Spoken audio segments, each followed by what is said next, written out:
Otaga ham xotin topiladi-da, ayolga ham er topiladi ertaga-da. Lekin farzandlarga ota-ona topilmaydi. Ota-ona kelgan taqdirda o'gay ota-ona o'zi farzandiga tarbiya bera olmaydi-da. Ota-onaning huquqlari uchun bo'lmaydi bu yerda nizo, urush, janjal. Bu yerda farzandni huquqlari uchun kurashiladi. Ya'ni ertaga ajrim yoqasi kelib qolgan oilada er masalan da'voga ketyapti. Men xotinim bu yoki ayol er aytadi, menga u yoki bu va hokazo degan masala bunaqa. Lekin bu yerda farzand manfaat turibdi bu yerda. Agar o'rtada mulkiy nizo bo'lmasa, farzand bo'lmasa, ular sudlashish hojati yo'q. Lekin nima uchun sudlashiladi?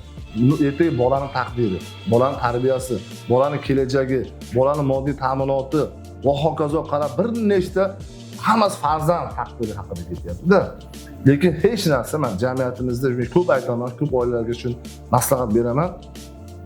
Hech narsa farzandlarning yetim bo'lishiga, qarovsiz qolishiga, tarbiyasi, ota-onaning mehridan masvo qilishga hech narsa, hech qanaqa sabab arzimaydi.